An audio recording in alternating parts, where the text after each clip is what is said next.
El episodio de hoy es traído a ustedes por la familia de Rompón, la empresa 100% puertorriqueña que te hace entrega de tus compras de supermercado en tan solo minutos sin un mínimo de compras requeridas. Oye Corillo, si hay algo en el mundo de negocios que tendemos a hablar es la importancia de saber el valor de nuestro tiempo y que nuestro tiempo vale dinero. Y un lugar en donde yo me daba cuenta que gastaba mucho tiempo de mi semana era el supermercado. Porque no solamente tenía que ir 1 o 2 veces dependiendo de qué necesitara, pero si iba a un supermercado que no conocía, tendría que gastar más tiempo porque no sabía el orden de las góndolas. Y la realidad es que eso ya no es un problema desde que Rompón llegó a mi vida, porque ya no tengo que ir al supermercado para hacer mi compra. Solamente saco mi celular, entro a la aplicación de Rompón, veo esas 13 categorías que tienen, que es como si fuesen una góndola cada una, escojo mis productos, añado mi método de pago, escojo el lugar donde quiero que me hagan el delivery, sea mi oficina, mi gimnasio o mi casa idealmente, y boom, en menos de 60 minutos, Rompón ya estará haciendo esa entrega. Así que si no la has hecho todavía, puedes entrar hoy a Rompón descargando la aplicación móvil, sea en el App Store, Google Play o entrando a romponpr.com. Y lo que pasa es que estamos en una sociedad que la gente quiere las cosas que rápido, ¿eh? Y para un maratón tú no puedes tener las contestaciones rápidas. O sea, es un proceso de largo. Tú no puedes entrenar por un maratón en 2 semanas. No puedes entrenar por un maratón en 3 semanas. O sea, es un proceso largo. La gente una vez se me pregunta, ¿cuántas semanas se necesita para entrenar un maratón? Yo algunas veces le digo, mira, 16, 20, pero muchas veces digo, depende de dónde tú estés.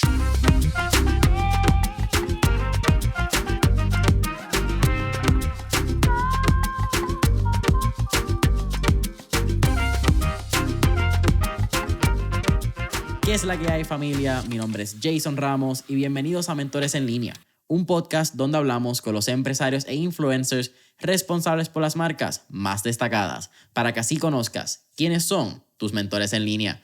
Y en el episodio de hoy me acompaña Freddy Rodríguez, quien es fisiólogo del ejercicio, entrenador personal y es el fundador de los Freddy Runners, el grupo más grande de runners, joggers y caminantes en Puerto Rico. Freddy, ¿qué está pasando? Muchas gracias, Jason. Gracias por tenerme aquí. Y nada, listo para hablar de muchos temas. Freddy, para mí es un absoluto placer. Como estábamos hablando, creo que una causalidad y no pensé que te iba a tener aquí al frente en el podcast hace, qué sé yo, 5 meses, quizás cuando fue la primera vez que conocí quién era esta figura de Freddy, el de los Freddy Runners. Y mucho más loco después de verte un par de veces pasarme por el lado en el Sabrina. Sí, en la Vespa por ahí, con casco.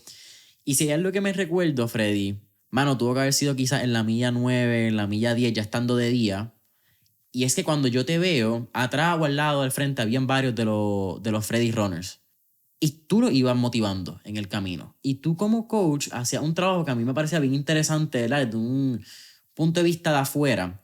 Pero, ¿cómo tú motivas consistentemente y constantemente a tus corredores a través de la carrera? Yo creo que es algo que enseña y demuestra cuán invertido tú estás en la carrera de tus corredores. Y eso yo creo que es algo que no todo entrenador hace. Sí, yo entiendo que el deporte de correr es bien específico en el área de la mente. En otras palabras, yo soy conocido en el grupo por dar sermones. ¿Qué quiere decir eso? Que yo, cuando los reunimos los sábados, pues los que van a correr la práctica larga, como tú sabes, en el deporte de correr, pues hay una práctica que es significativamente más larga que las demás. Y nosotros en el argot de correr, pues decimos la larga. La gente te pregunta, ¿cuándo te toca la larga? Pues hay gente que le tocan la larga los domingos, hay gente que le tocan la larga los sábados. Y también, obviamente, la larga es individual. Hay gente que su larga es 6 millas y hay gente que su larga es 16 millas. Pero los sábados, pues yo antes de arrancar con mi grupo, pues le doy un par de anuncios de ciertas cosas que están pasando, de que gente que va a correr el domingo, gente que pues celebrar triunfos de personas en el sentido no solamente atlético, pero en el sentido profesional, gente que pues nada, que ha sido nombrado en ciertas posiciones, cosas así. Pues reconocer un par de items, decirle, mira, pues 2 semanas hay tal carrera, se la recomiendo. Pero también trato de decir un sermón, y básicamente un sermón es en el sentido de que sean agradecidos, de que están físicamente allí, ¿sabes? De que hay muchas veces que la gente te dice, me tocan 20 millas, ¿sabes? Y entonces lo dicen con esta actitud como que me toca. Mira, dale gracias a Dios que tú puedes hacer 20 millas. Y que no solamente que tú puedes hacer 20 millas, que tú tienes los medios económicos para montarte un avión y ir a Londres, para montarte un avión y ir a Berlín. O sea, que muchas veces damos eso por sentado. Por sentado, cuando hay un montón de gente que quisiera estar en tu posición de poder tener esa situación económica y esa situación de salud que te permita hacer ambas cosas. ¿Entiendes? Porque hay gente en Puerto Rico que quizás quisieran ir a correr a Chicago, a correr a Londres, a donde sea, pero sus medios económicos no los tienen. Quizás tienen más habilidad que mucha gente, pero no tienen la situación económica. Y entonces cuando tienes ambas cosas, pues lo que debes dar es gracias a Dios de que puedes, que tienes tienes ambas habilidades, o sea, la económica y que tu situación de familia, lo que sea, te lo permite. Entonces, la otra cosa que yo trato de decirle a la gente, cuando la gente se acerca a un evento, dicen, yo tengo miedo, ya empezaron los nervios, y entonces le digo, mira, su vida no depende de cómo usted va a correr esa carrera. O sea, cuando usted regrese de su visita a Chicago a hacer el maratón, usted va a seguir teniendo un trabajo en Puerto Rico, usted va a seguir en un hogar en Puerto Rico, va a tener el apoyo de tu familia. O sea, que el correr no debería subirle el estrés. Obviamente tiene que proveerte un poquito de ansiedad, porque como tú has escuchado, o sea, cuando el mismo Michael Jordan jugaba, pues siempre antes que empezara el juego, dicen la llamada mariposita. O sea, todo el mundo le dan mariposita. Al cirujano plástico que va a operar, al cirujano de corazón, antes de entrar a esa sala de operaciones, claro, siente cierta sensación, pero cuando empieza a operar es otro día más, porque lo ha hecho miles de veces, ha practicado eso muchas veces, pero que uno sienta cierto tipo de mariposita, claro, es normal, pero va a ser algo que tú estás haciendo todo el tiempo, ¿sabes? Yo no podría ir mañana a postular en una corte a defender a nadie, porque no estoy cualificado para eso. La gente que están allí sí están cualificados para hacerlo. Pues de la misma manera, si tú practicas los sábados, practicas en la semana, hiciste todos los entrenamientos o hiciste gran parte de los entrenamientos, pues debe ser exitoso ese día.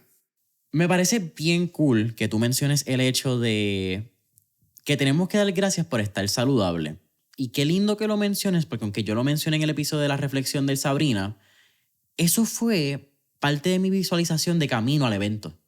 De camino al evento yo tengo un playlist que utilizo cuando voy a dar charla y cuando me voy a parar en tarima, y ese mismo playlist lo utilicé para esos 30 minutos de mi casa a Levitown. Okay, qué bien. Y parte de esa reflexión fue yo decir, ¿sabes qué? Yo doy gracias porque puedo hacer esto. Entonces, ¿sabes cuánta gente quizás que no tienen la salud física, que están enfermos, que quizás no tienen una pierna, que quizás les falta una habilidad motor, que no pueden hacer el evento y desearían hacerlo y ese es su sueño? Como que yo quiero hacer quizás un evento de fondismo a larga distancia y yo que tengo la capacidad para hacerlo, estoy aquí y la puedo hacer. Y yo creo que eso fue parte de lo que me dio una sanidad mental antes de llegar al evento, porque era como que, ¿sabes qué? No importa qué pase, ya yo hice el trabajo. Yo estuve 16 semanas entrenando, claro. El fin de semana pasado hicimos 13 millas. Lo que pase una vez suene esa campana, suene ese silbato, arranquemos, no está en mi control. En mi control está un paso que dé y el próximo que lo va a seguir. Sí, pero sí. Me parece bien lindo porque deja de ser una carga y empieza a hacer, ¿sabes qué? Esto es algo que yo quiero hacer y esto es algo que yo estoy haciendo porque puedo hacerlo, porque tengo ese privilegio de hacerlo. Y me parece bien lindo. Creo que es algo bien interesante de tenerlo. Y dos, que el lado económico. El lado, cuando empiezas a entrar ya al lado de correr no es un deporte barato. Si tú tienes buenas tenis, buena nutrición, de momento tú dices, ok, esto es un privilegio económico que yo tengo, ¿me entiendes? Porque uno puede correr descalzo. Uno puede hacerlo. Que sea saludable y que sea lo más eficiente y lo más beneficioso para el atleta, esos son otros 20 pesos. Eso me parece bien lindo que menciones que esos dos lados son como que lados de estamos aquí, vamos a dar gracias y vamos por encima que lo que queda hacer el trabajo. Y yo creo que otro día yo estaba viendo una literatura donde estas dos personas están teniendo una conversación y una le dice a la otra, una está en el deporte, por ejemplo, de baloncesto, y esta persona está en el deporte de correr y le dice, mira, la de baloncesto le dice, ustedes los corredores lo tienen más fácil porque lo de ustedes, el libreto ya está escrito. O sea, en otras palabras, si tú estás como un dirigente de baloncesto, pues tú no sabes qué tipo de defensa va a usar el otro equipo. Tú tienes una idea de lo que va a hacer el otro equipo, pero entonces tú tienes que ajustarte a lo que tú ves a ese día allí. Si tú piensas que ibas a usar una zona 2-1-2, pero de repente cambiaron a dos zonas 2-3, pues tú tienes que estar haciendo ajustes en la mitad del juego, ¿verdad? Y entonces de repente, pues este jugador que era el mejor jugador de ellos, pues se lastimó, entonces para atrás en otro tipo que juega otra posición diferente. A lo que te quiero llevar es que en el correr, el libreto está escrito, porque tú sabes que cuando tú llegues a la milla 10 vas a encontrar una cuesta, pues no te debe tomar por sorpresa porque está escrito, ya está ahí, que va a haber una cuesta en la milla 10. O sea, es como cuando la gente te dice, la cuesta de Alonso Garay me mató, pero si tú sabías que estaba allí, no se añadieron última hora. O sea, que tú tienes que hacer un plan emocional con lo que ya tú sabes, y tú sabes que si tú vas a correr un maratón de 26 millas, vas a correr Chicago, vas a correr Ponce, vas a correr el maratón de Berlín, tú sabes que cuando llegues a la milla 18, pues el cuerpo te va a empezar a faltar factura. ¿Qué tú te vas a decir cuando estés en la milla 18 para tú poder sobrepasar esas próximas millas? Eso es lo importante. Pero no te puedes tomar sorpresa que vas a estar cansado, porque obviamente el cuerpo se va desgastando a medida que van pasando las millas. Pero el correr tiene eso ya fijo, que todo el mundo sabe lo que se supone que pase. Obviamente hay días que tú de repente pues, no tienes nada en la bola, como decimos en el alcohol, que salen las primeras millas y te sientes un poquito rusty, ¿entiendes? Pero lo demás está escrito, ¿entiendes? Como cuando la gente me dice, corrieron un medio maratón y me dice, las primeras 3 millas yo me sentía bien, pero claro, tienes que sentir bien, pero te quedan 9 millas, te quedan 10 millas. Tienes que saber dejar la energía, porque las primeras millas las corre cualquiera. A mí me gusta decir que las carreras básicamente empiezan cuando tú llevas el 70% de la distancia. Porque en otras palabras, si tú vas a correr 26 millas, la carrera empieza en la milla 18, en la milla 20, en la milla 21. En un 5K, la carrera empieza en la milla 2. La primera milla la corre cualquiera. Y eso, las emociones, como estábamos mencionando antes que empezáramos a grabar, pues te pueden sacar, ¿entiendes? Porque tú tienes esa adrenalina, tú sabes, estás fresco, hiciste, como dicen en el argot, el tapering, bajaste entrenamiento, descansaste, pues todas esas cosas se favorecen. Si tú corrías por la tarde, pero ahora estás corriendo por la mañana, pues te favorece, porque el clima va a estar más fresco. O sea, todas esas cosas se juntan y uno tiene que controlarse. Pero o sea, lo importante es que tú dejes que las emociones, o sea, que ya tú hagas ese repaso emocional de lo que va a pasar. Como yo voy a, o sea, como básicamente tú lo haces desde la noche antes, pues tú tienes toda la ropa ya preparada, ya tú sabes lo que vas a hacer en el desayuno. Por eso te quiero decir que el libreto, contrario a otros deportes, que hay una serie de interrogantes, el juego de pelota, pues el juego de pelota, tú sabes que ellos tienen un derecho, un pitcher derecho, tienen un pitcher zurdo, pero no sabes en qué momento van a traer el relevista que es zurdo o el relevista que es derecho. Entonces tú tienes que hacer el ajuste. Pues si trajeron un relevista zurdo, pues tú tienes un bateador derecho, pues tienes que entonces quizás poner un pin hitter. Pues todas esas cosas tienen que estar jugando ese juego de ajedrez, pero en el correr no. En correr el libreto está ahí, ¿entiendes? Especialmente cuando tú lo estás haciendo como competidor contra el reloj. Me explico, cuando tú tienes un atleta de alto rendimiento, pues más pendiente a lo que están haciendo los demás alrededor de él, ¿entiendes? ¿Qué patrón se está utilizando de ritmo? ¿Ves? Eso es otros 20 pesos, pero la gente común y corriente, el libreto está escrito. No debe haber sorpresa. O sea que si tú vas a Cuamo, sabes que vas a coger la cuesta en la milla 9 y pico. ¿Cómo es que se llama esa cuesta? ¿Qué es la famosa? Ajoillo, sí, que te quedas sin aliento. Y eso es lo importante, o sea, que tú no puedes decir, encontré la cuesta de Ajoillo. No, si tú sabes que estaba allí. O sea, que si te fuiste fuera de ritmo, esas primeras millas, en Cuamo, cuando se celebraba Cuamo, por la tarde, pues se llenaba. Cuamo en un momento, Jason, era de los sitios que más gente se concentraba a la misma vez en Puerto Rico. Se metían 100,000 personas. Para ver el evento. Sí, bueno, entre comillas. Sí, porque porque era como que es cuando más motora tú podías ver, ¿sabes? Era como que motoras por todos lados, era como que la comunidad de la gente que tiene motora, era como que ese día nos encontramos todos en Coamo y venían motoras de todas partes de Puerto Rico, había música en vivo, había fiestas patronales, el pueblo lo cerraban al mediodía de tanta gente que había. ¿Qué pasa? Que entonces era un happening, o sea, se llenaba. Y entonces, pues en la milla 3 es la plaza. Entonces, pues la plaza pues están los familiares tuyos, las amistades tuyos, la gente que están jangueando. Entonces, cuando había una frase que decía en el correo que decía, todo el mundo pasa bien por la plaza. Todo el mundo pasa bien por la plaza. Claro, porque llevas 3 millas. Entonces, tú quieres que tu familia te vea, ¿sabes? Derechito, que te vean bien, ¿entiendes? Y entonces, pues, muchas veces la gente pues se dejaban por las emociones, porque ¿sabes? Tú pasar por allí, pues tú quieres lucir bien, ¿entiendes? Entonces muchas veces que la gente quería pues como que correr un ritmo más rápido porque ¿Le iban a ver? te iban a ver, ¿entiendes? Pero la carrera no empieza en la milla 3, la carrera empieza en la milla 8. Interesantísimo. Y me parece bien loco que lo digas porque para mí el Sabrina comenzó y se puso heavy la milla 11. En la milla 11 fue donde el juego mental entró y fue como que, ok, te quedan 5 millas, lleva 11, no vamos a parar aquí. Como que nosotros no hemos llegado tan lejos para solamente llegar tan lejos. Así que tienes que empezar a deconstruir lo que te queda. Y desde la milla 11, yo empecé a marcar las palmas.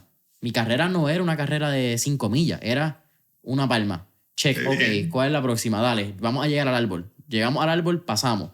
Porque si no, me va a volver loco. Hay que ponerse pequeña...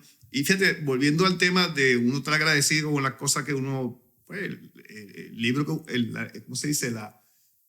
Lo que el destino tiene para uno. Mi primera carrera de Sabrina fue el día antes del huracán George. ¡Wow! Esto es 1997. 98. 98. Septiembre, si mi memoria no me falla, fue septiembre 21 o septiembre 22, 1998. Pero lo que te quiero llevar con esto es que por 24 horas Sabrina nunca se hubiera celebrado. Porque si entre comillas, el huracán hubiera sido 12 horas antes, 24 horas antes, pues yo no podía hacer la carrera. Y obviamente el país se quedó destrozado por los próximos 3 meses. O sea que yo no podía convocar la carrera para la semana que viene ni para el mes que viene, ¿me sigue? Entonces me hubiera quedado quizá con el tintero. O sea, nunca la arranqué. Y entonces ese primer año participaron 300 personas. ¡Wow! Y todo el mundo sabía que el huracán venía. El huracán George, obviamente tú eres mucho más joven. Sí, yo nací el año después. Mi hija nació en el 97. El huracán George vino lunes por la tarde. La carrera fue domingo por la mañana. Pero cuestión de un par de horas no se hubiera hecho. Y entonces, para ese entonces, el periódico Primera Hora estaba arrancando. Y yo era uno de mis auspiciadores. Y estaba una periodista, Jessica, no me acuerdo el nombre ahora de Jessica, el apellido, perdón. Ella fue a cubrir el evento y el titular del Primera Hora decía: no hubo huracán que valga. Y era un corredor subiendo, Luis Collazo, que es uno de los mejores corredores que ha dado Puerto Rico, subiendo por el área de Hamburger, por allí. Y fueron 300 personas. Porque originalmente, hasta los otros días, el Sabrina se corría en San Juan. Sí, yo la he hecho en muchos sitios. Yo la he hecho... Mi original fue desde Isla Verde Mall, el club gallístico allí, hasta el Morro y de vuelta. ¡Wow! Ahí hay 16 millas. Si algún día quieres dar 16 millas que sean diferentes, pues 16 millas. Después la hice... ¿Está largo? Sí, entiendo que la hice 2 años allí, después me moví para el Parque Central. Y entonces en el Parque Central salíamos de la pista, dábamos 2 vueltas alrededor de la vereda, que hay como 4 millas, y entonces salíamos para el condado, yo creo que por allá, por el hospital Pavía. No, el Ashford Medical, por ahí virábamos y regresamos. Yo no sé si llegábamos al Morro. Nada, entonces después la mudé para el Sisto Escobar y salíamos primero para el Morro, después para Último Troll y para allá, y regresábamos otra vez para El Sixto. Para el Sixto. Y entonces por muchos años la puse en el último trolley, en la pista del último trolley.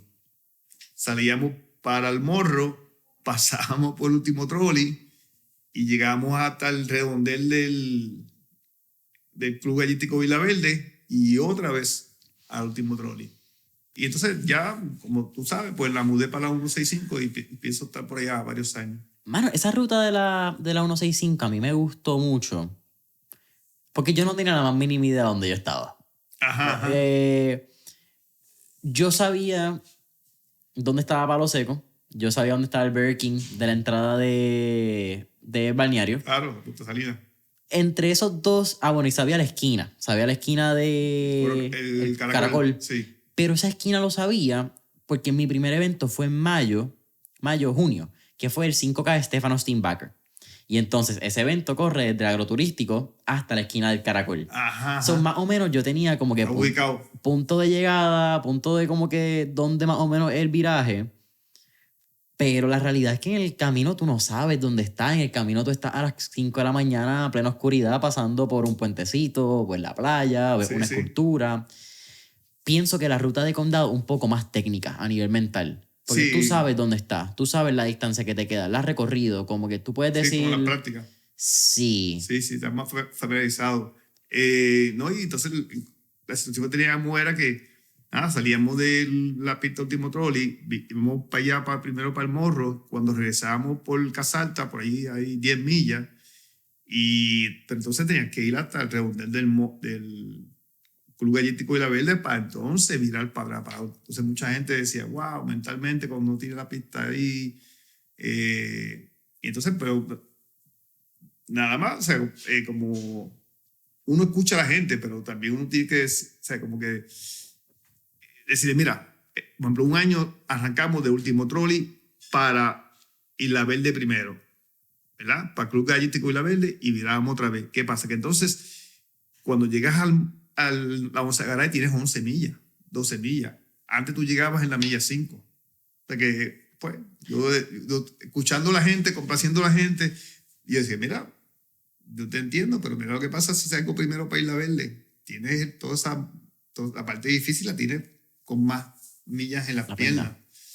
Nada, pero me quedo en la 165, es más práctico para la gente, la seguridad allí es excelente.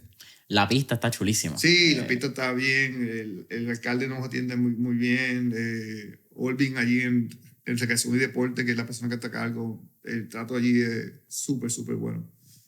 Son gente deportista y nos dan muchas cosas, muchas atenciones. Y nada, estamos súper contentos. Este año fueron 511. Básicamente eso, sí, un poquito más de 500. O sea, mi carrera como no está para todo el mundo, 16 millas, yo estoy claro en eso, que no está para todo el mundo. No estaba para mí antes de que me inscribiera. Pero en términos de recoger dinero, nosotros damos el dinero a 3 entidades benéficas y le damos la misma cantidad y a cada uno se le va a entregar $7,500. O sea que levantamos un poquito más de 22,000 pesos dividido en partes iguales a cada entidad y pues, eso me llena de mucha alegría. En cualquier momento eso es bueno, pero ¿sabes? En este momento como está la economía, pues obviamente es más. El año pasado dimos 6,000 pesos. Wow. O sea que mejoramos significativamente. Nada, y son una entidad que yo sé que las necesitan. Ya pronto en estos días pues vamos a estar haciendo los cheques, entregando los cheques a cada una de esas entidades que les viene bien. Ahorita estábamos hablando un poco de lo que era tu background. Eres fisiólogo del ejercicio, tienes un MBA en Michigan University. Estuviste muchos años envuelto, como estabas contando, con el equipo de los Vaqueros, hiciste mucho pelotero. Y no es hasta que llega un atleta a tu vida que llegó me dijiste, Mesa Deportiva. A la clínica de medicina deportiva. Clínica de medicina deportiva. Sí. ¿Cómo fue? ¿Tú corrías antes de joven? ¿Tú habías corrido? No, yo jugué baloncesto en la escuela superior y jugué baloncesto y jugué un poquito de voleibol, pero era malo en ambos. No tenía nada que buscar. Pero lo menos que yo hice fue correr en mi vida. Yo me acuerdo la primera que yo cogí una milla como en escuela superior que yo pensaba que, ¿sabes? Que yo era el mejor atleta del mundo. ¿Entiendes? Que para mí fue una hazaña. ¿Entiendes? Una de las cosas que yo, mirando para atrás, siempre me río, era que una vez yo estaba hablando una vez yo estaba hablando con un compañero de escuela superior y entonces Alberto Salazar, ¿sabe quién es Alberto Salazar? No. Alberto Salazar ganó muchos años el maratón de Chicago, escúchame, el maratón de Nueva York, el maratón de Boston. Él es de los mejores, él es de descendencia cubana, pero corre por Estados Unidos, o corrió por Estados Unidos. Él es no sé si es de Florida, pero pues nada, fue de la crema de la crema. Entonces, para ese entonces no había pues el cable TV como que hay ahora. Entonces, el único maratón que tú podías ver, que yo entiendo que era en vivo, era el maratón de Nueva York. Entonces, cuando llegaba ese maratón de Nueva York, pues uno se sentaba en la casa de uno a verlo. Y entonces, ¿qué pasa? Que yo estoy jugando baloncesto con un amigo mío y entonces él me dice, ya, como esa gente corre 26 millas sin parar. Y yo le dije, no, esa gente se para. Yo, ¿sabes? Acá yo también pensaba que no podían, ¿me entiendes? Y nada, y 10 años después yo terminé siendo coach. Pero yo entré, ¿sabes? Sin ningún tipo de conocimiento, ¿me entiendes? La preparación académica, pues entonces me dio esa hambre para entonces empezar a ver la parte de las investigaciones sobre los atletas de alto rendimiento y la ciencia y el consumo de oxígeno y la economía correcta y todo ese tipo de cosas. Pero yo como atleta, yo lo que bajé fueron 41 en 10K. Es que no es que ser, no era que era a 6, es a 6:30 la milla, que no es malo, ¿me entiendes? Pero nada. Pero cuando yo corría a 6:30 la milla, yo no tenía visión de ser corredor, de ser entrenador de corredores. Yo visualizaba, yo estudié en la UHS, en la General Universidad, y yo visualizaba siendo el director atlético de la UHS y siendo el coach de baloncesto y voleibol. Eso era como lo que yo tenía en mente en mi vida, ese era el libreto. Y entonces, pues nada, pues seguí estudiando, terminé mi maestría, entonces me traté de especializar en ser coach de baloncesto. Y entonces iba a talleres de baloncesto, todo era baloncesto. Como yo digo a la gente, yo estoy invicto en coachando desde casa. O sea, yo en casa no he perdido un juego. Cuando yo veo los juegos, pues yo creo que ya sé todo lo que va a pasar. Y como digo a la gente, o sea, yo pido lo mejor. Desde casa uno siempre está invicto, uno no pierde los juegos. Y entonces, pues, estando trabajando en medicina deportiva, llega este atleta que se llama Orlando Ceballos. Orlando Ceballos es de Río Grande. Y entonces, pues era un buen corredor. Para ese entonces no era de los mejores corredores de Puerto Rico, pero era un buen corredor. Y entonces, pues yo le dije que que sí, yo lo entrenaba. Entonces él me dijo que sí. Y entonces yo empecé a entrenarlo a él. Y entonces de ahí llegaron 2 o 3 atletas también de alto rendimiento que yo los empecé a entrenar. Y yo iba los martes y los jueves al Parque Central a entrenar a este tipo de atletas. Pero yo empecé con los corredores estos que están entre las primeras 10 posiciones en todas las carreras. En todas las carreras. Y así fui desarrollándome en corredores. Y yo aprendí de ellos y ellos aprendieron de mí. Pero lo más importante que yo creo que pasa en ese procedimiento es la relación que tú desarrollas con esas personas. Porque el correr, además de ser un deporte individual, es un deporte donde lo que te dice el coach y la relación que tú tienes con el coach es sumamente importante. Porque no hay más nadie. No hay asistente, no hay masajista, no hay nutricionista, ¿sabes? Tú estás en una pista con un atleta que tú le estás diciendo que haga algo, que lo está sacando de su zona de confort. Por ejemplo, un ejemplo que yo te puedo decir de Orlando Ceballos era que hay veces que yo le decía, ¿puedes decirte un ejemplo? Pues mira, vamos a hacer 8,400 a 1:10 la vuelta. Y entonces el tipo hacía 4 o hacía 5 y me miraba y me hacía como un gesto como que no voy más. Y yo le decía, si estás haciendo 1:9, 1:10, si tú haces 1:15, yo te paro la práctica. ¿Me sigue? Si tú estás fuera de lo que yo te estoy diciendo, pues entonces sí yo te paro la práctica. Pero si tú estás al ritmo que yo te estoy diciendo, y ese tipo de relación, hay muchas veces que en una práctica, en correr tú no haces mucho con un corredor, ¿me entiendes? No es como una práctica de baloncesto que tú estás gritando, pasa la bola, cierra, rebotea. En el correr, tú básicamente es como un apoyo emocional. ¿Me entiendes? De que tú le gritas los tiempos. ¿Me sigues? De que tú tienes esta persona que te está apoyando, donde tú estás solo. Porque tú estás dando la vuelta solo. Yo no estoy contigo físicamente. Y hay una cosa que yo vi en términos de psicología deportiva que yo siempre me trae buenos recuerdos, es que le preguntaron a estos atletas qué fue la clave para que ellos hicieran el rendimiento que tuvieron. Y muchas veces fue que el coach le dijo que podía hacerlo. ¿Me entiendes? Es como yo digo a la gente, yo trato de cuando la gente entrenan conmigo y van para un evento, yo trato de decirle el tiempo que yo entiendo que van a hacer. ¿A base de qué? A base de las prácticas que me han hecho y a base de los eventos que me han hecho. O sea que si tú, Jason, tú vienes de mí y corriste 210K, hiciste, por decirte un ejemplo, los 50, y vas a entrenar para el maratón y vas para San Blas, pues yo me dejo llevar por esos 210K que tú acabas de hacer los meses antes de San Blas, y la práctica que yo te veo haciendo, y yo te digo, mira, Jason, yo creo que tú debes hacer X tiempo en San Blas. Y en eso yo entiendo que he sido bastante exitoso. O sea, que yo no le vendo sueños a la gente. Y hay veces que mucha gente tiene unos conceptos pues, un poquito fuera de lo normal, de lo que pueden hacer.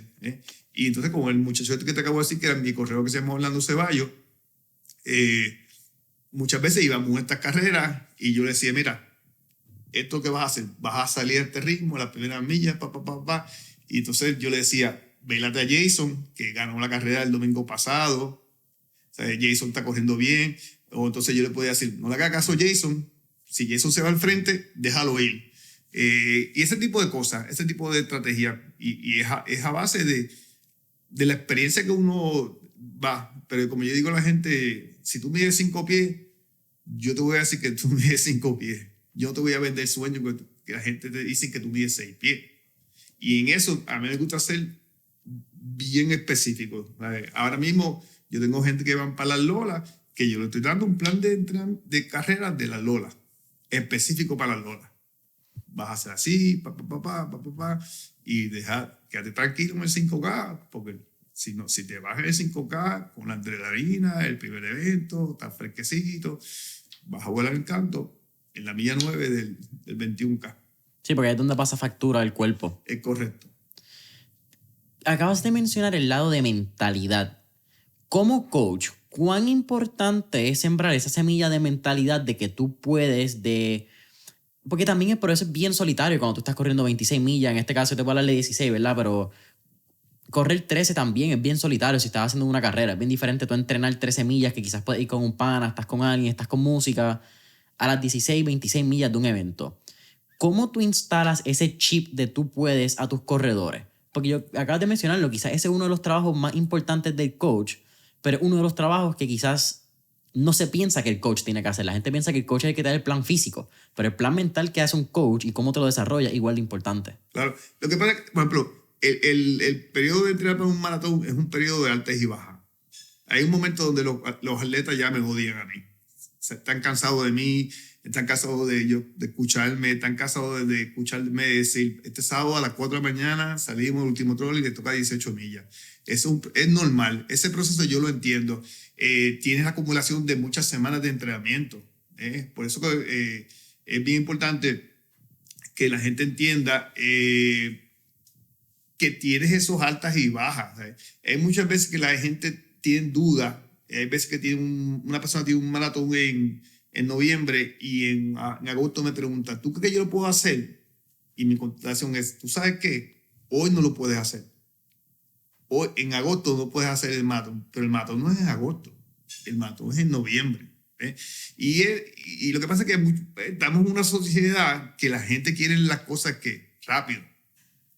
Y para un maratón tú no puedes tener las contestaciones rápidas. O sea, es un proceso de largo. Tú no puedes entrenar por un maratón en 2 semanas, no puedes entrenar por un maratón en 3 semanas. O sea, es un proceso largo.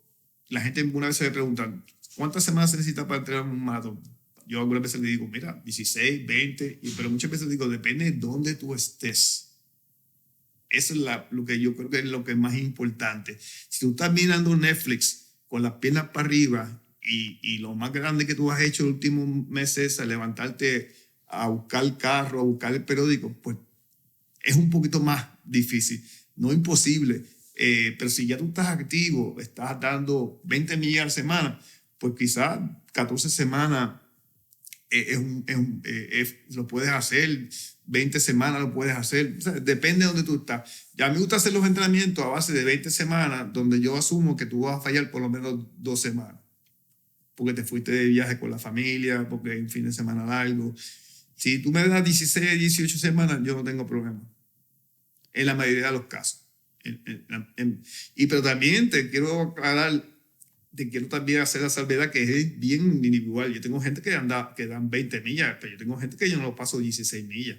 Por su condición física, por su edad, por su peso, no pueden.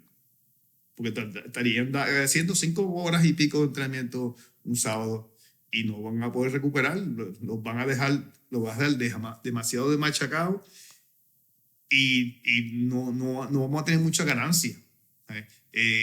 Y entonces, por eso que es bien importante es que los entrenamientos sean genéricos, no sean genéricos, que sean individualizados, porque no todo el mundo puede hacer 20 millas.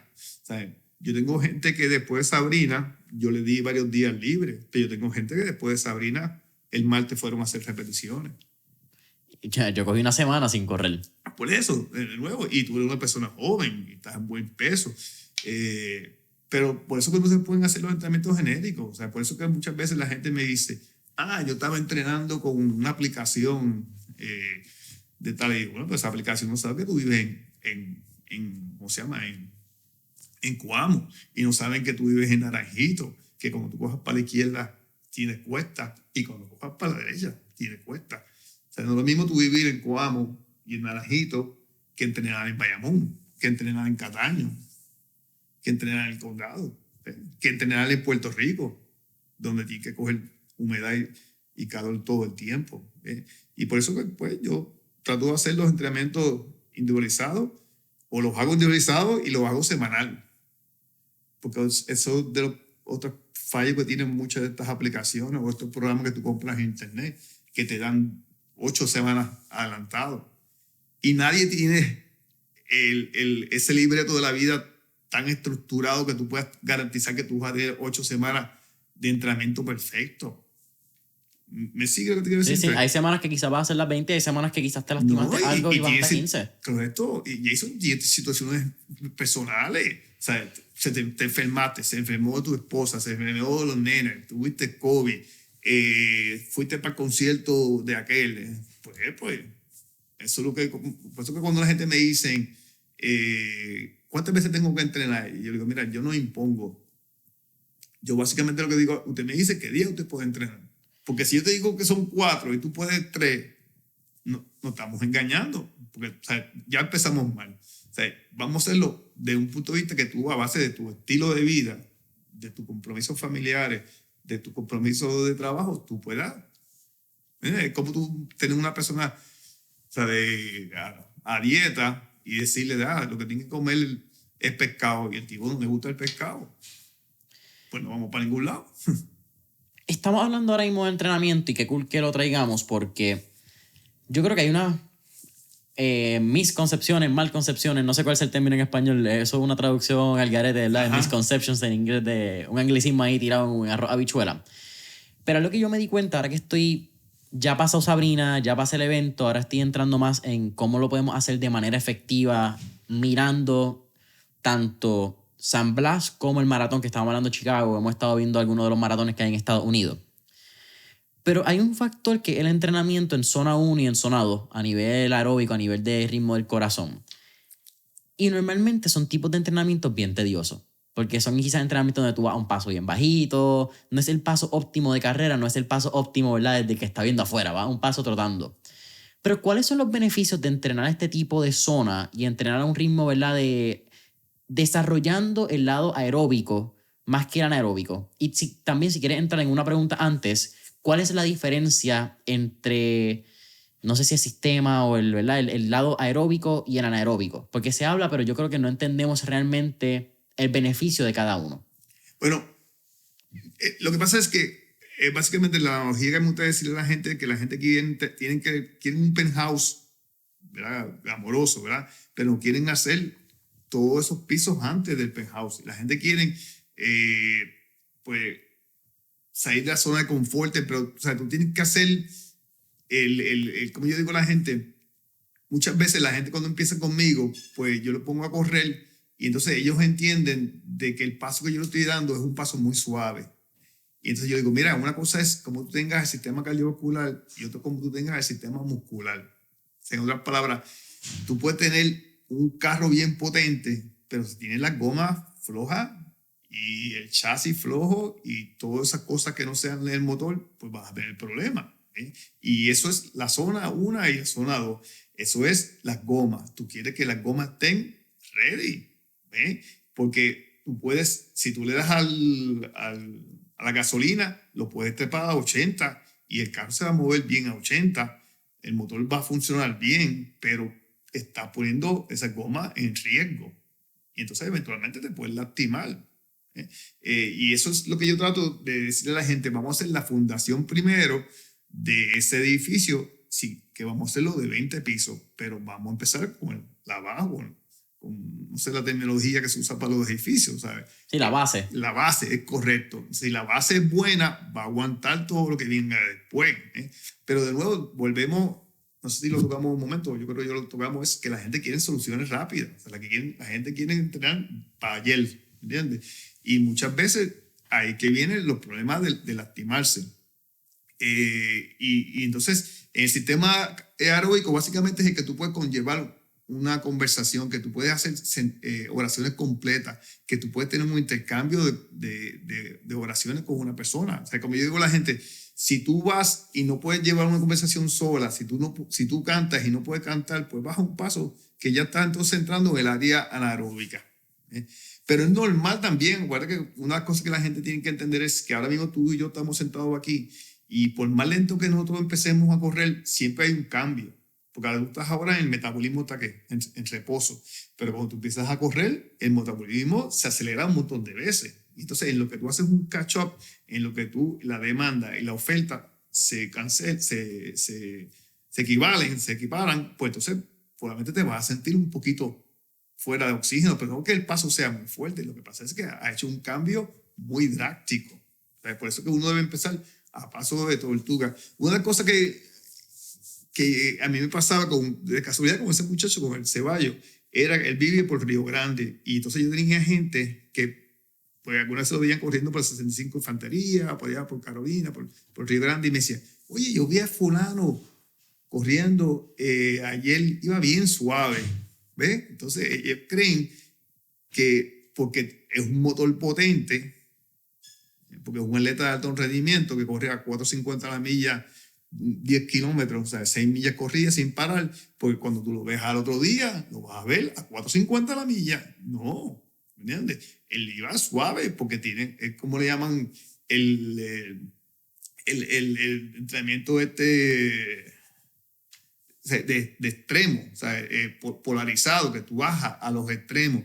Cuando van cogiendo bien lento, corren bien lento, pero cuando van cogiendo bien rápido, pues corren bien rápido, o sea, cogen en los extremos. Y eso es lo que la gente no entiende. A mí me pasa mucho con los corredores que yo le digo, cógelo suave, entonces corre a este paso. Y entonces me dice, que yo me sentía bien. Pero en realidad están corriendo básicamente a un minuto más lento de lo que ellos pueden llevar un paso, un 10K. Y eso no es lento. ¿Me sigue? Entonces yo le digo, traten de correr por lo menos 1 minuto y medio, 2 minutos y medio más lento de su paso de 10K.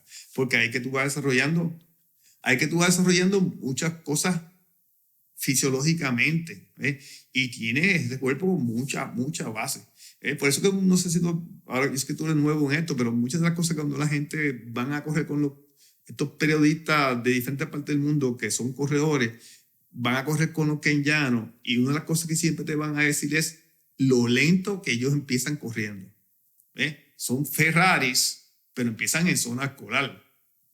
O sea, no es que empiezan no Ferrari empiezan a 65 millas por hora. Ellos empiezan en zona escolar y siguen subiendo. En un momento, depende de la distancia que estén haciendo, pues se empiezan a mover. Pero, a ver, por eso que son, ¿sabes? Como yo obviamente no tengo un Ferrari ni un carro de esos caros, pero la mayoría de la gente que tú saben que tienen carros, de esos carros, no lo usan, no les meten paleta todos los días. Cuando lo usan los domingos, los sábados, pero los otros días van suaves. Y es la misma analogía del corredor. Hay días que tú dejas toda la energía y hay días que tú lo que haces es conllevar la conversación. Algo también que tiene interesante, quizás hablando un poco desde el lado del entrenamiento, algo que tiene interesante Kenya es la altura. Tiene una muy buena altura y eso entiendo que ayuda mucho a tu adaptabilidad por la falta de oxígeno que hay. Claro. Algo que sí he tenido la oportunidad, lo estábamos hablando también antes como yo le llamo, el pre-podcast session, antes de entrar a la grabación per se del podcast, es la humedad que hay en Puerto Rico y cómo esa humedad nos da un beneficio cuando vamos a carreras en Estados Unidos. Háblame un poco de eso, porque yo creo, obviamente, el que vive en Puerto Rico y que corre en Puerto Rico es normal. Pero ¿qué beneficio de momento tenemos cuando nos vamos a un maratón de Nueva York, que ahora en noviembre, si no me equivoco? Sí, creo que el primer domingo de noviembre. Sí, noviembre 6. ¿Qué beneficio tenemos por esa humedad, por las condiciones del clima en Puerto Rico que nos dan una ventaja? ¿Y cuánto más o menos uno tiende a bajar? Obviamente varía por persona. Bueno, yo creo que el aspecto fisiológico, hay muchas veces que la gente dice que entrenar el calor es tan beneficioso como entrenar en altura. O sea, que si tú puedes, como que recientes investigaciones que te dan ese tipo de que más o menos son iguales, pero en términos emocionales, el corredor que corre en Puerto Rico, para que sale a correr a las 6 de la mañana en la humedad que nosotros tenemos, cuando va a estos países como Estados Unidos, pues básicamente está corriendo en aire acondicionado. O sea, que está mucho, que el impacto en términos de sudor y en términos de desgaste durante la ruta es mucho mejor. Por eso que una de las cosas que yo trato de decir positivamente a los atletas cuando están entrenando es que cuando llegue ese día de la carrera, no solamente van a correr mejor porque las condiciones ambientales van a ser favorables, pero también van a correr descansados. Porque en otras palabras, esas últimas 2 semanas que como tú probablemente has escuchado lo que llaman el tapering, y ahí tienes una cosa que son 2 cosas que son bien interesantes. Es la parte fisiológica, que tú lo que haces es bajar el entrenamiento, pero mantener la calidad, y la parte emocional. Como te quiero decir que la parte emocional es que nosotros somos seres humanos de uso y costumbre, ¿verdad? Y a mí me pasó con este atleta que se llama Luis Torres, que él es de Corozal, y Luis entrenaba conmigo con 100 millas a la semana. ¡Wow! 100 millas a la semana, y te estoy diciendo que él vive en un barrio en Corozal. Y entonces, Corozal, pues, como te dije al principio, pues son cuestas. No importa si tú vas a coger 5 millas para allá, 5 millas para acá, son cuestas. Sube y baja igual. O lo coges de ida o lo coges de regreso. Pero ¿qué pasa? Es que entonces, emocionalmente, él estaba acostumbrado a tener 100 millas en las piernas. Yo lo bajé a 50 en la semana de la carrera. Y su esposa me llamó, me dijo, mira, Freddy, me tiene loco. O sea, llévatelo, me tiene loco. Porque acuérdate que, de nuevo, haciendo la salvedad, somos animales de uso y costumbre. Entonces tú tienes esa inseguridad también, porque tú estás acostumbrado a sentirte de una manera, ¿entiendes? De terminar una práctica, de sentirte de una manera, de levantarte de una manera. Y entonces cuando tú empiezas a quitar esos elementos, pues emocionalmente vienen muchas dudas. Pero como yo digo, me gusta decirle a la gente, esto no es como tú tratar de aprenderte el material del examen a última hora. O sea, en otras palabras, si lo que tú no hiciste esas últimas 2 semanas antes de un evento, especialmente un evento como el maratón, no lo puedes hacer. ¿Me sigues? O sea, tú no te vas a hacer mejor atleta añadiendo entrenamiento de esas últimas 2 semanas, te puedes hacer peor atleta. Por eso muchas veces hay atletas que han estado lastimados esas últimas semanas y se recuperan y corren mejor, porque hasta cierto punto ese descanso forzado les vino bien, porque el cuerpo se regenera. Emocionalmente tienes tus dudas de que todos esos meses que tú estuviste entrenando pues se van a perder. Sigue. pero no fisiológicamente hay pérdida, son más emocionales. Lo que yo tengo entendido, cuando se bajó por primera vez de 4 minutos la milla, que... Sí, la película de 4 Minute Mile. Sí, anyways, él era estudiante de medicina y yo entiendo que esa semana él apenas pudo correr. La semana que él corrió, rompió el récord de 4 minutos la milla, él apenas pudo correr. O sea, que muchas veces la gente se crea que es lo que tú haces esa semana. No, esto es acumulativo. Por eso quiero decir que no es como cuando tú estás atrás en una materia y dices, no, dame meterle estos últimos 2 días y entonces voy a salir en examen. No, aquí no hay. Roger Bannister. Roger Bannister, correcto. Sí, que en 1954 fue la primera vez que se rompió ese 4 Minute Mile. Estábamos ahí en el research durante el podcast. Y fíjate, y eso es bien importante. De nuevo, por eso que yo creo que las emociones son todo en el ser humano. Y entiendo yo que eso es una meta, eso fue una marca que por mucho tiempo nunca se bajó. Cuando él lo hizo, yo creo que en los próximos 2 años más de 30 corredores lo hicieron. Porque la gente... rompe una marca y lo hace posible. Correcto. Y yo creo, fíjate, que las emociones son un lado bien interesante cuando estamos corriendo. Yo tratando, ¿verdad?, en esta mentalidad de que me siento que ya sigue empezando a ser corredor después de las 16 millas de Sabrina, como que siento que ese fue como que el evento que él hizo oficial. Pero algo que yo traté de llevar durante toda la carrera era la visualización de la meta. Y cuando pasaban los oasis que la gente me decía como que dale, que te queda poco, voy a ti, mi única respuesta era ya esto se terminó. La gente me miraba como que, ¿qué carajo tú estás diciendo? Como que ya esto se terminó, te quedan 8 millas todavía. No, es que ya esto lo hice. Como que ya yo estoy en la meta, ya yo llegué. Que tú no lo sepas, otra cosa. Sí. Pero this is done. Y ese lado, yo siento que fue gran parte de lo que me mantuvo en el paso. Porque no había... Mi meta eran 10 minutos. Eso era lo que yo había estándar. Yo había hecho 10.5 la semana anterior a las 13 millas, o dije 10 minutos. Con la emoción de una carrera es bastante real, es bastante doable, siendo yo la primera vez que corrí un evento de tanta distancia. Nunca había corrido antes. Hace un año yo no corría 1 milla y media. Okay. Mi primera milla entrenando, que fue el 30 de marzo, fue 1 milla, también fue a las 2 de la tarde. Déjame tomar eso, hacía calor. Pero fue 1 milla y media a 12 minutos 30. Entre 12 minutos 30 a 9.45, que fue el Sabrina, hay par de minutos. Claro, sí. So, cuando yo veo en el reloj ya en las 6 millas que yo tenía 9.45, 9.40 de promedio, yo sabía que yo estaba en ruta. Pero sabía que también me podía gas out y podía acabarme si no era consciente de lo que estaba pasando.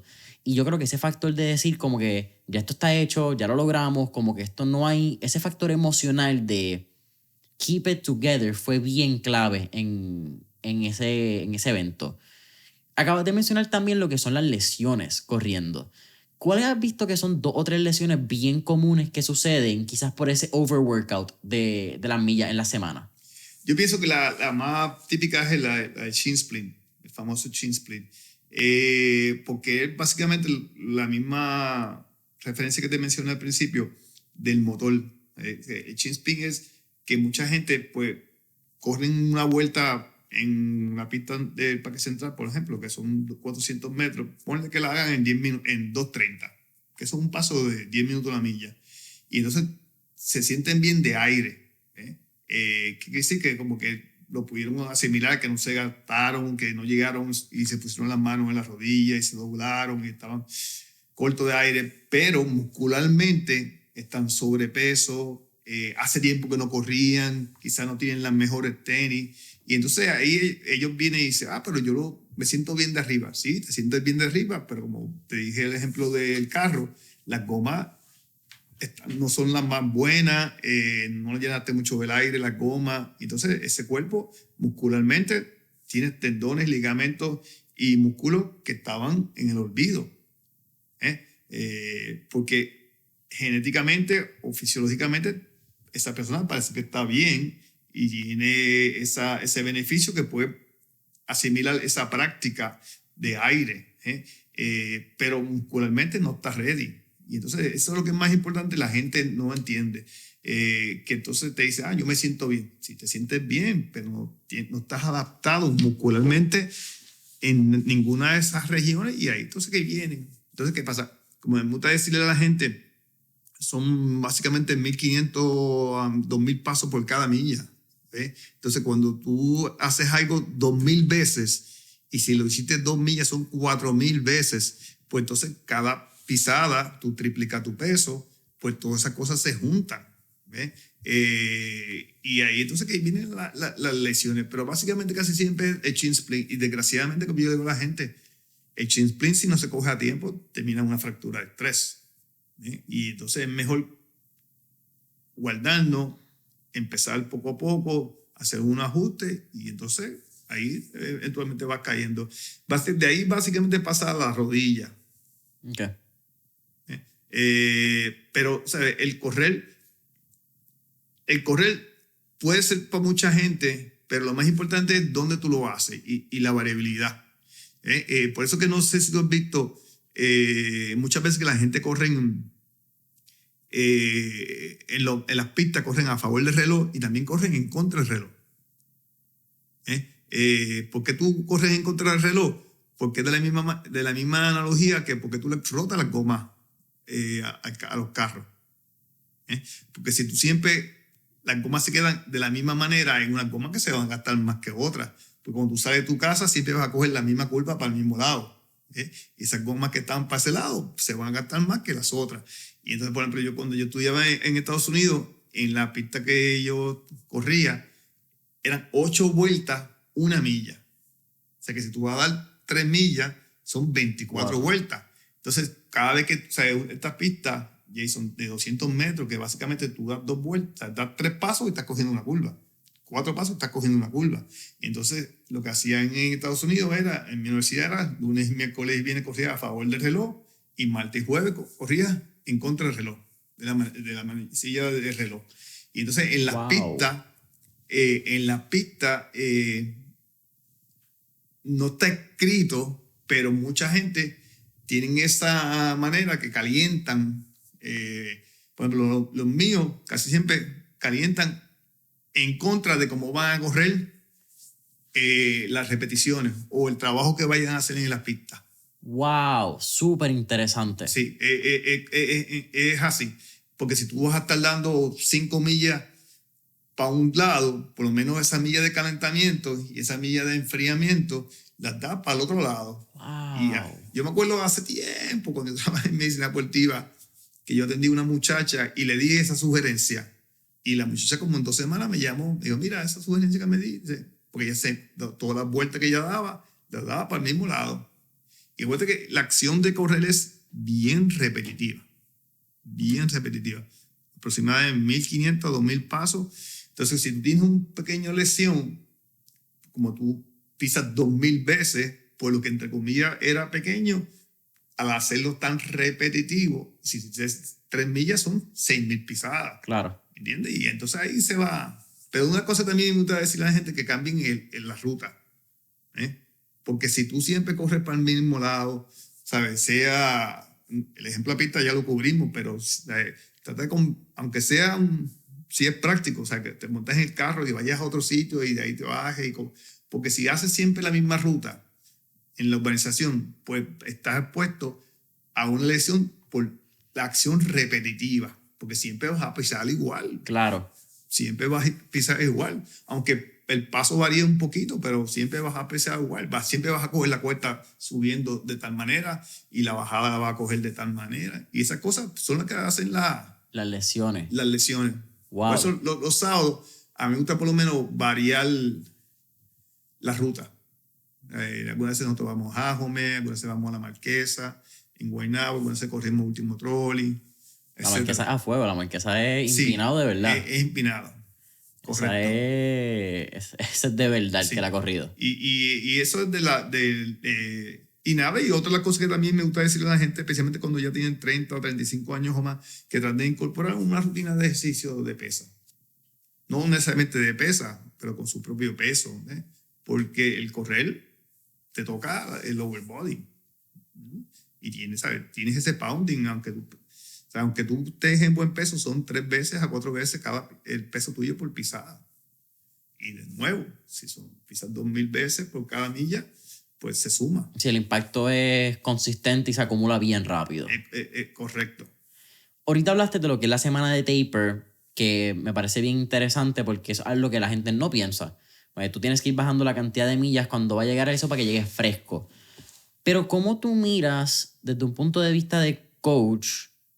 ¿Cómo tú miras y cómo tú tratas el día antes de un evento? Es cómo tú tratas y cómo tú manejas las emociones de tu atleta, pero tanto las tuyas. Porque creo que lo que estábamos hablando, tú estás bien invested, estás bien invertido. La palabra debe ser invertido, estoy tratando de buscar una palabra, pero you're fully committed, estás comprometido con el éxito de tu corredor. El éxito del corredor también es un éxito tuyo como coach. ¿Cómo tú manejas esos días? ¿Qué pasa por tu mente? ¿Qué chip tú le insertas a tu atleta? ¿Cómo es ese día antes de un maratón como quizá Chicago? Bueno, una de las cosas que yo quiero aclarar es que pues, una de las cosas que a mí me gusta promover es que la gente no corra en el día antes. Nada. Nada. Interesante. Yo tengo gente que se han inscrito en 5K, muchos de estos maratones grandes, el maratón de Miami, el maratón de Chicago lo hace, hay varios maratones, yo creo que Nueva York lo hace, hacen un 5K antes. Y hay gente que van a hacer el maratón que lo hacen, y hay gente que no van a hacer el maratón, pero hacen ese 5K. Yo soy de persona de descanso. Yo pienso, yo tengo población que yo tengo atletas de alto rendimiento que yo los puedo coger 2 o 3 millas antes, el día del evento. Escúchame, antes del día del evento. Segunda palabra, si corren el domingo el maratón, corren 2 o 3 millas. Pero de nuevo, esos son gente genéticamente bendecido. O sea, gente que tiene una facilidad de recuperación que no la tiene la persona común y corriente. Que tú los ves y tú dices, ese muchacho es corredor. ¿Me entiendes? Pero tengo gente que no lo tienen y necesitan todo el descanso. Yo he visto cuando la carrera del puente se daba por la tarde, yo vi corredores de kenyano que corrían por la mañana. Ese evento y Zambla eran los eventos que más kenyanos traían, ¿verdad? Por eso. Pero en otras palabras, o sea, yo no puedo decir a los corredores míos o la gente común y corriente que corren en Puerto Rico que el día que tengan un 10K por la mañana hagan 2 o 3 millas por la tarde, porque no tienen la facilidad de recuperación, ¿me entiendes? O sea, de nuevo, los kenyanos son gente que cuando Dios dio la habilidad estaban bien en la fila. Y entonces, ¿qué pasa? Que yo pienso que es el descanso lo más importante. O sea, ya, de nuevo, como te mencioné la analogía de los estudios, o sea, tú no puedes hacer nada a la semana de una carrera que te haga mejor corredores. Puedes hacer algo que te haga peor corredor. Sí, eso es como cuando también uno quiere estudiar todo el examen el día antes porque no estudió 2 semanas antes. Es correcto. O sea, básicamente, yo lo que siempre estoy diciendo, mira, especialmente la alimentación, no inventen. O sea, lo mismo que tú hiciste para todas las largas, lo que vas a desayunar el domingo, las tenis, no sé, de nuevo, yo sé que como tú eres nuevo en esto, pero muchas de las cosas que uno le dice a la gente y la gente dice, contra, no había pensado en eso. Pues si te pide la maleta, pues tú te llevas en carry-on, tú te llevas las tenis, claro, te llevas la ropa, todo ese tipo de cosas. Pero es otra práctica más. O sea, es otra práctica más, pero al revés, o sea, tú tienes que visualizar que toda esa gente van a verte ahí, que va a estar en uno de los mejores maratones del mundo, que ya todo está hecho, que tú hiciste el entrenamiento, que hiciste la práctica, todo ese tipo de cosas. O sea, básicamente reforzarle todo lo que tú has hecho. Por eso que a mí me gusta, yo soy fanático de que la gente corra. Y yo creo que esta generación de ahora, la gente no le gusta correr. Cuando digo correr es competir. Por eso yo corro carreras como Sabrina y otras carreras antes de los maratones para que la gente vayan y se prueben. Porque mi analogía es que el maratón es el examen final y yo quiero saber cómo tú vas aprendiendo el material para el examen final.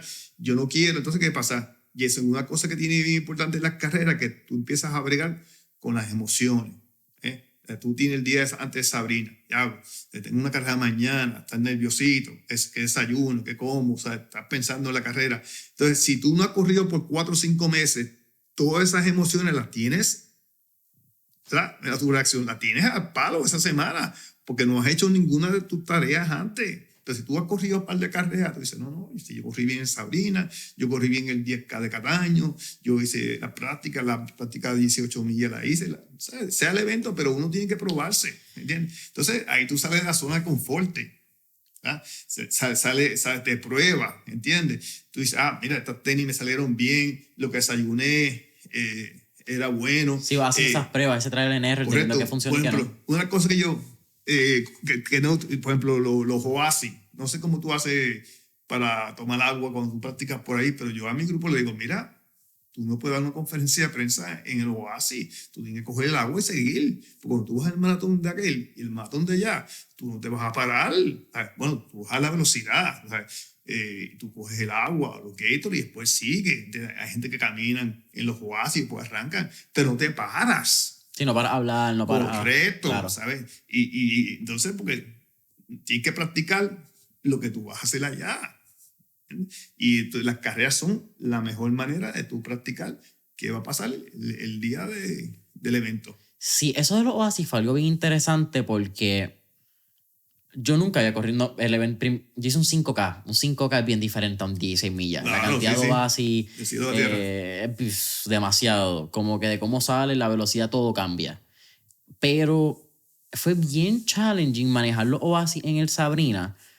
Porque no sabía tampoco, ¿me entiendes? Ok, ¿cuánta agua toma ahora? ¿Cuánta agua debo tomar a largo plazo? ¿Cuánto debo coger? Algo sí que hice era que trataba de coger 2 vasos. Me bebía uno y el otro me lo tiraba por encima. So, iba más o menos como que probando. Pero ya los últimos fueron bien challenging porque sabía que quedaba poco, pero las piernas no podían parar porque si paraba en la milla 13, 14, 15, se jodió el bote. Eso fue bien interesante, este ritmo de grab and go. Tira, abre boca, lo que puede entrar bien y lo que no, dale por ahí para abajo. Pero creo que es algo que... Pues quizás igual con los trials, tú tienes que practicar esa transición, tú tienes que practicar esos cambios. Y eso es lo que a mí me cogió por sorpresa, fíjate, te lo voy a decir. ¿Cómo manejar los oasis? Yo tomé agua, no tomé Gatorade. Algo que también que tuve que aprender fue los gels. Yo no había tomado gels hasta una semana antes. So, el consumo de gel fue algo bien interesante. Sí. Cómo metabolizan, cuántos debo tomar, cuánto me... Como que ese tipo de pequeños detalles, porque son detalles tan y tan mínimos, pero que pueden afectarte la carrera grandemente. Sí. Son cosas que, como tú dices, solamente con exámenes de práctica, que son otros eventos, tú puedes hacer. Y otra cosa es que también yo por lo menos, no sé si está bien o está mal, ¿verdad? Pero yo he aprendido que, y hasta en Puerto Rico, si yo corro a las 6 de la mañana, yo puedo correrte 6, 8 millas sin parar a tomar agua. Yo puedo tener la capacidad de que si me bebo bien, me hidrato bien el día antes, puedo hacer 1 hora y 20 sin parar a tomar agua, ¿verdad? Sí. Si no hay una cantidad de sol, una cantidad de humedad que afecte. Pero eso es porque sé que es un entrenamiento de 6, 8 millas. Voy a hacer un tempo run de 8, donde sé cuánto voy a manejar. No es lo mismo hacer eso en un evento de 16 millas. Ese lado del medio maratón de las 16 millas me cogió por sorpresa porque nunca lo había practicado. Y creo que es un punto bien interesante ese que tú dices.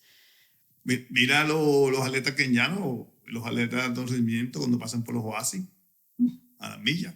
Con un chip y siguen. El bien trial, lo estuve viendo un video del Ironman de Kona recientemente. Esos tipos pasan, cogen es así. Eso es como que no es poquito, es abre boca, tira uno, correcto. Abre boca, tira otro. Sí. El buche que cogiste bien, el otro te va a enfriar. Sí. Algo que tú manejas bien interesante, y lo hemos estado hablando en este podcast, es que tú trabajas con personas, o con muchas personas común y corrientes, en el grupo de los Freddy Runners. Y me parece bien cool que hablamos de común y corriente porque eso fue lo que hablé con Pepe y con Beto, shout out a los panas. Hace falta más gente que hagan este tipo de eventos y que sean normales, pienso yo. Como que muchas veces por redes sociales, lo que estábamos hablando de satisfacción instantánea, la gente que lo ve piensan que el que corre esto es Superman, ya es Thor, Iron Man, whatever sea. Sí. Pero realmente tú lo puedes hacer. Lo que pasa es que toma disciplina, persistencia, consistencia y perseverancia. Que ahora son como quizás 4 palabras, algunas de esas se repiten en sinónimos, pero ¿qué elemento tú has visto que es una característica en común en los corredores, en las personas que hacen eventos de fondismo? Porque yo creo que tú quizás no los puedes poner en una tabla y decir, mira, todos son empresarios, o todos son abogados, claro. O todos son... Pero, ¿qué características en común tienen todos los corredores que hacen este tipo de eventos? Bueno, aunque no es la contestación a la pregunta, yo pienso que una de las cosas que yo he visto a través de los 30 y pico, yo tengo casi 40 años de coach, es la participación de las mujeres. Wow, a mí eso te puedo decir que yo he visto esos cambios, porque antes tú ver una mujer corriendo por el condado, estabas hablando de una mujer que iba a 8 minutos a la milla. punto. Así de menos de 9, raro. Y yo creo que la carrera original del puente fue la que entonces abrió eso. Y lo otro que también ayudó fue las divas. Ese tipo de carrera abrió la participación a la persona mujer común y corriente. La que va a 10, 11, 12, la que camina y corre. Mi grupo, yo tengo más mujeres que hombres. Mucho más mujeres que hombres. Yo creo que las Lola son 70-30. 70 mujeres, 30 hombres. Por ciento de participación. De participación. ¡Wow! Sí.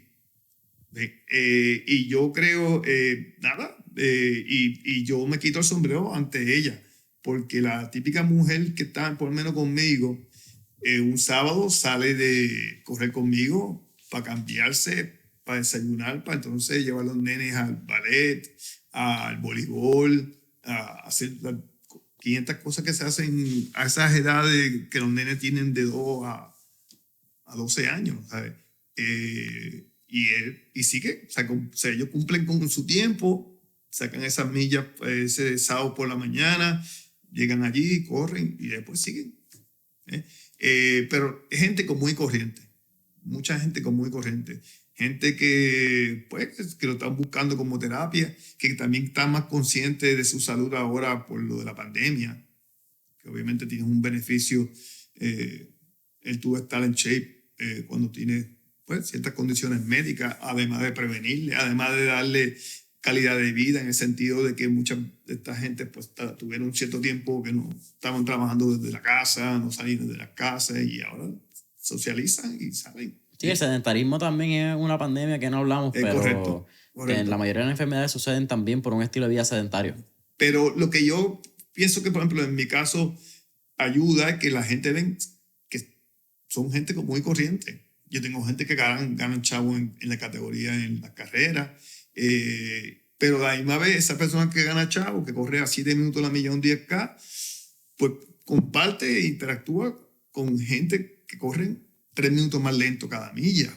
Entonces, que son muy corrientes, o sea, que no tienen actitud, o que son gente que también, o sea, tienen ¿cómo se puede decir? Su lucha. O sea, hay gente que, o sea, como digo muchas veces, que la gente no desconoce que esta persona pues lo van a operar de un tumor, ese tipo de cosas, que tienen sus situaciones, sus luchas internas, pero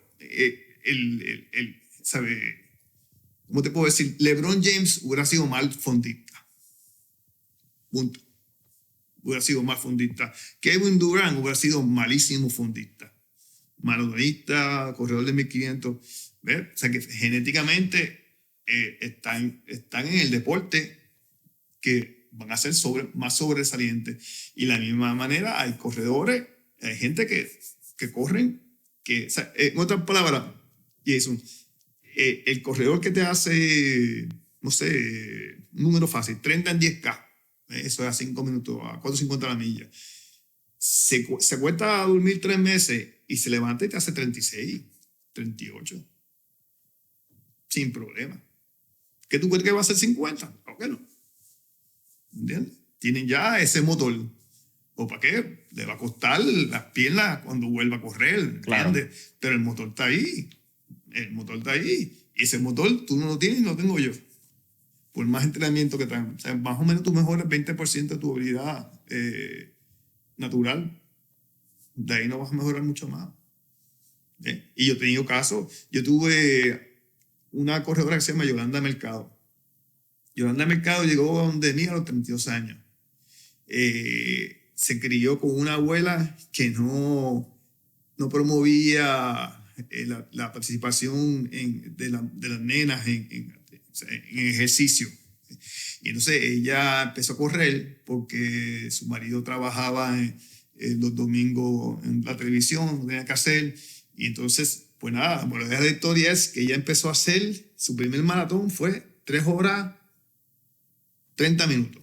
Buenísimo. ¿Ok? Su mejor maratón, 2 horas 44 minutos. Empezó a correr a los 32 años, a los 38 años, ella fue representó a Puerto Rico en Panamericanos y en Centroamericanos. No llegó a Mundial, escúchame, no llegó a la Olimpiada.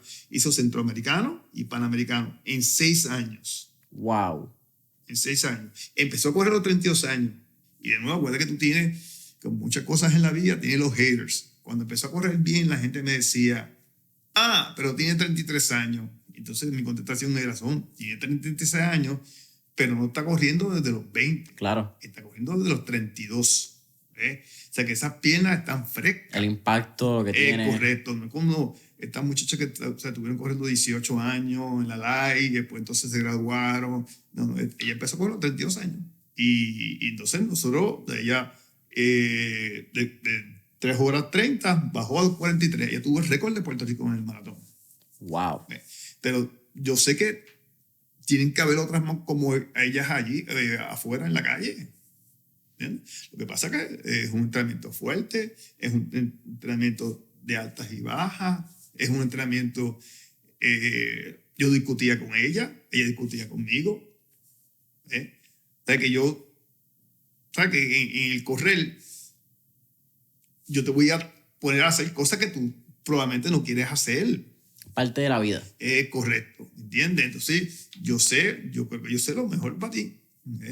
Base en mi experiencia. Por eso te doy el ejemplo de Ceballos, que te mencioné que en la quinta, sexta revisión él me miraba, me decía, no voy más. Y yo le dije, mira, si el tiempo es malo, yo soy el que te quito la práctica. Pero mientras tanto, seguimos la práctica. Y después se acababa la práctica y me decía, ya. Pero la mente, ¿sabes? Como el diablito ese que te dice, párate. Tu cuerpo te va a decir, y tu mente te va a decir que te quites antes de lo que tu cuerpo aguanta. Correcto, pero el corredor no hay time out. No hay, o sea, yo no entro por ti, yo no te puedo cambiar la zona, no te puedo decir, ¿me entiendes? Yo te puedo dar unas conversaciones previo a la carrera, pero en el momento que empieza la carrera, eres tú contra tú. Eres tú contra tú. Y tienes que seguir y va a haber millas que tú te sientes bien. Entonces, ¿sabes? Hay millas que tú le dices, pero lo importante es que tú cojas, cuando tú estés en la milla 2, tú te concentras en la milla 2. That's it. No te puedes concentrar en la milla 10 porque no ha llegado. ¿Entiendes? O sea, por eso te quiero decir como el ejemplo que yo te decía de los maratones. Cuando la gente me dice en agosto que si están listos para el maratón de octubre, digo, no, pero estamos en agosto. ¿Me entiendes? ¿Sabes? Es como el material de ciertas clases, ¿no? De ciertas clases. ¿Sabes? Tú no puedes saber la segunda semana de la clase, lo vas a saber para el examen final. Claro. Sí, no, es lo que fue mi caso. Y qué cool que traigas, porque para mí era imposible hacer las 16 millas de Sabrina hasta que lo hice. Correcto. Hasta que no se hace, para mí era y la gente a veces piensa, pero como que está siendo negativo, no pueden mirarlo así. Y yo al revés, yo soy pragmático, soy lo más realista que puedo ser. Porque yo sé que ahora mismo yo no puedo hacerlo. Pero cada día que yo me levanto a correr y cada día que yo me levanto a entrenar, yo estoy poniendo un granito de arena a esa montaña que va a ser el 16 de Sabrina. Igual lo que tú dijiste, haters de más hubieron en el camino cuando yo empecé a correr, que me dijeron que te ibas a correr medio maratón. Digo, yo no vengo de un background atlético. Yo no era el pana que tú dices, pues dale, claro, montate y puedes hacer 8 millas. Yo tuve que joderme y yo tuve que crear esa resistencia y crear la disciplina para hacerlo. Pero lo imposible se convierte posible cuando entrenas, cuando haces lo que tienes que hacer todos los días, todas las mañanas que no te quieres levantar. Pero yo también soy creyente que la única forma de crear resultados imposibles es con pensamientos imposibles. Si tú tienes pensamientos normales, tú vas a hacer cosas normales. Tienes que pensar out of the box, ¿verdad? Que suena bien cliché, pero tienes que pensar fuera de esta caja, tienes que pensar más allá de lo que tú piensas que puedes lograr, para que en un momento tú llegues y digas como que esto es posible, lo hicimos, como que estamos aquí, es realidad. Sí, sí. Yo tuve una muchacha en mi grupo, una joven, debe tener así como tú, que cuando me llamó, le dije, ¿tienes alguna carrera en mente? Y me dijo, no. ¿Estás haciendo algo? No, yo voy al gimnasio. Y le dije, mira, yo tengo una carrera que se llama 16 millas, Sabrina. Y se lo dije hace como 6 meses atrás, 5 meses atrás. Y me dijo, sí. O sea, como que no fue como que... Y lo hizo. Y te digo, ella la primera semana era caminando por orden, etcétera, etcétera. Pero también tú tienes otras personas que sí, como hemos hablado, o sea, que la gente te dice, no, tú no lo vas a hacer, tú estás loca, tú sabes.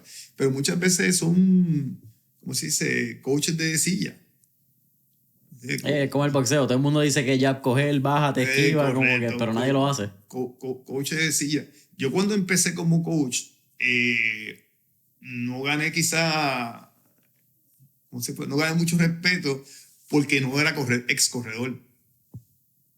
Y en muchas de las áreas de Puerto Rico en términos deportivos, básicamente no es coincidencia que tú tengas un Eddie Casiano, que tú tengas un Raymond Dalmau, que tú tengas muchos exjugadores que son coaches y que fueron buenos jugadores.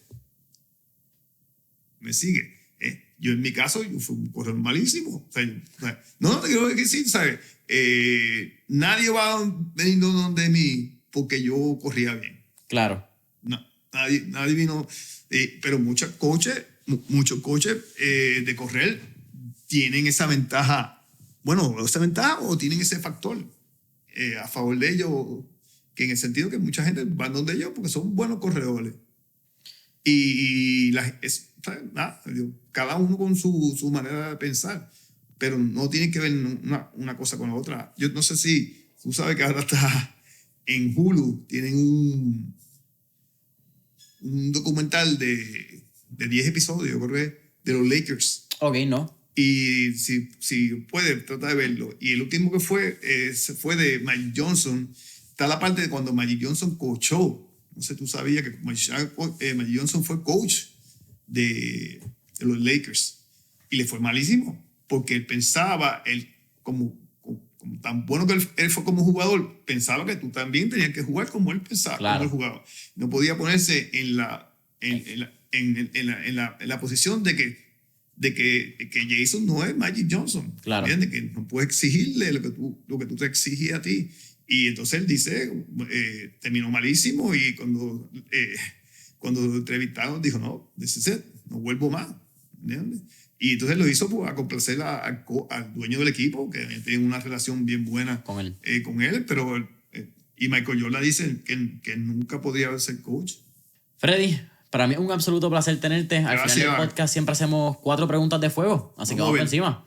Mira, la primera. Si tuviéramos la oportunidad de estar en esta película de Back to the Future y tener un DeLorean, ¿a qué época, década o periodo histórico te gustaría ir y por qué? A los 60 y los 70. 60, sí. 60, pero de adulto. Sí, casi hippie ahí. Sí, correcto. Pues pasaron muchas cosas. Vietnam, pasó Woodstock, estos 60, 70, que yo la escuché después, pero yo tengo 64, o sea, estar en esa época a los 30 años pues, me hubiera gustado. Segunda pregunta. Tenemos un playlist en Spotify que se llama Mentores en Línea, el playlist, donde tenemos todas las canciones que motivan y pompean a nuestros invitados. Así que con eso dicho, ¿qué canción motiva o pompea a Freddy Rodríguez? Macho de Cimarrón. ¿Esa es de quién? Se llama de Pete Conde Rodríguez con la Fanny All Star. Ok, salsa. Old school. Sí, old school. Tercera pregunta. ¿Qué 3 libros le recomendaría a nuestra audiencia? The Magic of Believing. The Magic of Believing está de las 4 personas que tú conoces en Heaven, the 5 people you meet in Heaven. Ok. Wow, porque para nombre no soy muy bueno. Después te envío el otro. Zumba. Cuarta y última pregunta. ¿Cuál sería un último tip o recomendación que daría a nuestra audiencia? Que vivan al máximo. Que vivan al máximo, que brinquen y salten, que la gente los va a criticar como quiera. Viva al máximo porque te van a criticar como quiera. Por ejemplo, mi nena dice que yo soy más calle que ella. Yo fui al concierto de Bad Bunny. Y cuando ella era pequeña yo la llevaba a ver Héctor el Father, a Wisin y Yandel.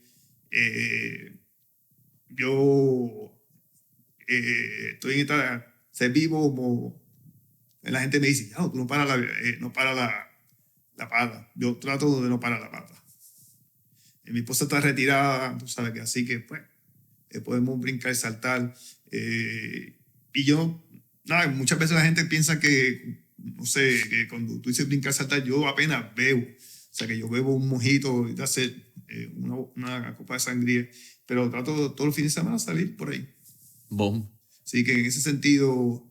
Y no me importa que lo que piense la gente, porque como quiera te van a criticar. Freddy, para mí nuevamente de verdad es un absoluto placer, es un privilegio, es un honor tenerte aquí en este, Muchas gracias, este espacio. Jason, a tu orden. Como empecé el podcast, no pensé que te iba a tener aquí. Más loco después de verte un par de veces corriendo, después de verte en las pistas y saber quién eres. De verdad, un privilegio, te admiro y te respeto muchísimo. Muchas gracias. Cuéntanos, ¿dónde podemos conseguirte en redes sociales, los Freddy Runners, si nos interesa entrar al grupo más grande de corredores de Puerto Rico? Pues sí, yo estoy en la Instagram bajo Freddy's Runners. Mi teléfono personal, que es mi secretaria full time, 787-385-4868. Me dejan mensaje y yo los llamo cuando... Pero siempre a la orden y nada. Y el año que viene, contento porque vamos a la edición número 25 de la 16 millas de Sabrina. Que 25 gracias aniversario. Sí, 25 aniversario, que obviamente yo nunca pensé que iba a ser el evento que es. Y nada, y lo último que quiero decir de esa carrera, fíjate, cuando nace mi hija, que la razón que la carrera se hace porque mi esposa y yo perdemos 5 embarazos, pues... Y el embarazo de mi nena eran 2, pero eventualmente en la semana 10ª se desarrolla el otro feto y nada, nació Sabrina. Y entonces, poco después de que naciera Sabrina, pues uno de los hijos de Tommy Muñiz, que se llama Pedro Muñiz, pues Pedro me dice, oye, pues tú haces una carrera para celebrar el hecho de que finalmente eres padre. Y entonces, para ese entonces...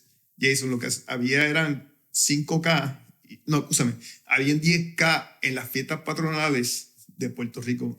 Y básicamente, o sea, las fiestas patronales de Puerto Rico son 10 días y el 10º día, que es el domingo, se cerraba con un 10K. Entonces, había muchas carreras de 10K. Entonces, yo no quise hacer otra carrera de 10K y entonces, para ese entonces, había una carrera que se llamaba las 16 millas a la orilla del mar, que era del puente de Boca Cangrejo al puente de Isla Verde, ida y vuelta. Entonces yo me robé la distancia.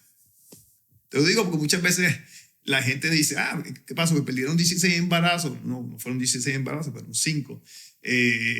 Me robé el concepto. Porque esa carrera duró 1 o 2 años. Okay. O sea, no tuvo mucha duración. Y de ahí que, entonces, como la hago en agosto o septiembre, porque la hago como que para entrenamiento, para gente que va a correr maratón.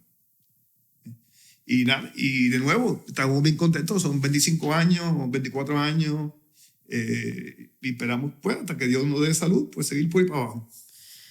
Ya lo escucharon, familia, 25 aniversario, septiembre del 2023, en las 16 millas de Sabrina. Pueden conseguir a Freddy Rodríguez en Instagram como Freddy's Runners. Y saben que nos pueden conseguir a nosotros, Mentores en Línea, en Instagram y Facebook, como Mentores en Línea. De esas 5 estrellitas, tu comentario, tu review en Apple Podcasts, Spotify, YouTube. Y hasta la próxima.